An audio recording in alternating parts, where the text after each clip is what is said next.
Assalamualaikum warahmatullahi wabarakatuh. Di sini saya ingin menceritakan teks biografi tentang B.J. Habibie. Tapi sebelum saya menceritakan teks biografi B.J. Habibie, sebaiknya kita semua memahami dulu pengertian dari teks biografi, ciri-ciri dari teks biografi, dan struktur dari teks biografi. Simak video ini ya. Pengertian teks biografi.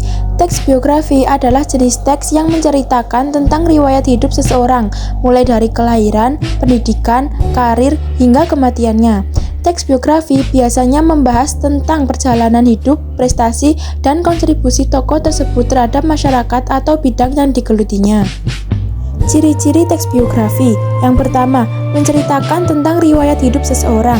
Yang kedua, bersifat faktual dan objektif. Yang ketiga, menggunakan bahasa yang formal dan sopan. Yang keempat, mengandung informasi tentang latar belakang, pendidikan, karir, dan prestasi tokoh. Dan yang terakhir, dapat membantu pembaca memahami perjalanan hidup dan kontribusi tokoh tersebut. Struktur teks biografi. Yang pertama, pengenalan tokoh seperti nama, tanggal lahir, dan tempat lahir. Yang kedua, latar belakang seperti keluarga dan pendidikan. Yang ketiga, perjalanan karir seperti pekerjaan dan prestasi. Yang keempat, kontribusi dan pengaruh tokoh. Dan yang terakhir, penutupan atau kesimpulan tentang tokoh. Nah, ini adalah cerita teks biografi B.J. Habibie. Presiden ketiga Republik Indonesia ialah B.J. Habibie atau bisa disebut Basaruddin Yusuf Habibie. Dilahirkan di Parepare, Sulawesi Selatan pada tanggal 25 Juni 1936. Beliau merupakan anak keempat dari 8 bersaudara. Pasangan dari Alwi Abdul Jalil Habibie dan R.A. Tuti Marini Puspawardojo. Habibie yang menikah dengan Hasri Ainun Habibie pada tanggal 12 Mei 1662 dikaruniai 2 orang putra, yakni Ilham Akbar dan Tariq Kemal. Masa kecil Habibie bersama saudaranya sejak kanak-kanak. Habibie yang punya kegemaran menunggangi kuda dan membaca ini dikenal sangat cerdas.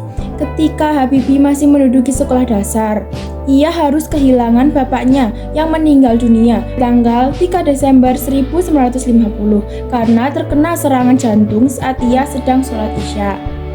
Tak lama setelah ayahnya meninggal, kemudian ibunya menjual rumah dan kendaraannya dan pindah ke Bandung bersama Habibie. Sepeninggalan ayahnya, ibu membanting tulang membiayai kehidupan anak-anaknya, terutama Habibie. Karena kemauan untuk belajar, Habibie menuntut ilmu di Government Middlebury School.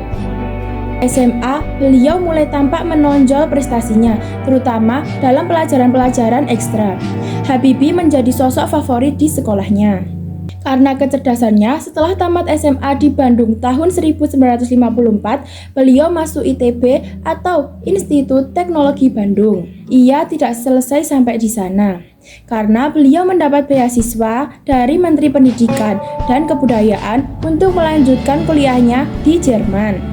Ia memilih jurusan Teknik Penerbangan dengan spesialis konstruksi pesawat terbang di RWTH. Ketika sampai di Jerman, beliau sudah bertekad untuk sungguh-sungguh di perantauan dan harus sukses. Dengan mengingat jerih payah ibunya yang membiayai kuliah dan kehidupannya sehari-hari. Beberapa tahun kemudian, pada tahun 1959, di Aijen 99 mahasiswa Indonesia yang belajar di sana diberikan beasiswa penuh. Hanya beliaulah yang memiliki paspor hijau atau swasta daripada teman-temannya yang lain yang banyak memilih untuk berlibur. Beliau mendapat gelar Diploma Ing dari Technische Hochschule Jerman tahun 1960 dengan predikat Kaumlut atau sempurna dengan nilai rata-rata 9,5. Dengan gelar insinyur, beliau mendaftar diri untuk bekerja di firma Talbot, sebuah industri kereta api Jerman. Pada saat itu, firma Talbot membutuhkan sebuah wagon yang bervolume besar untuk mengangkut barang-barang yang ringan. Talbot membutuhkan 1000 wagon. Mendapat persoalan seperti itu, Habibie mencoba mengaplikasikan cara konstruksi membuat sayap pesawat terbang yang ia terapkan pada wagon dan akhirnya berhasil. Kemudian, beliau melanjutkan studinya untuk gelar doktor.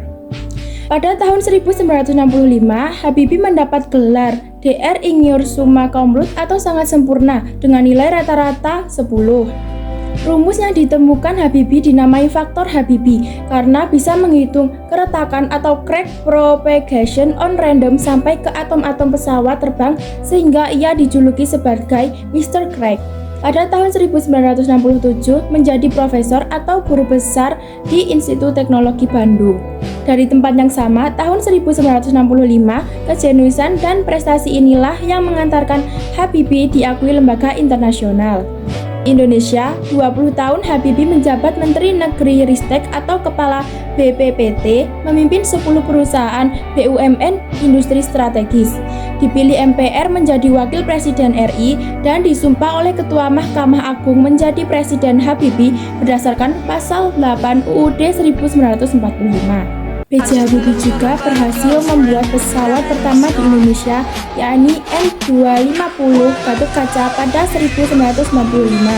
Dan beliau juga sempat merancang proyek pesawat CN235 bersama para insinyur dan perusahaan Spanyol, yang prototipenya berhasil mengudara pada akhir 1983. B.J. Habibie seringkali memberikan atau mengeluarkan kata-kata bijak yang memotivasi dan memberi dorongan positif bagi kaum muda. Moto hidup B.J. Habibie, keberhasilan bukanlah milik orang yang pintar, keberhasilan adalah kepunyaan mereka yang senantiasa berusaha.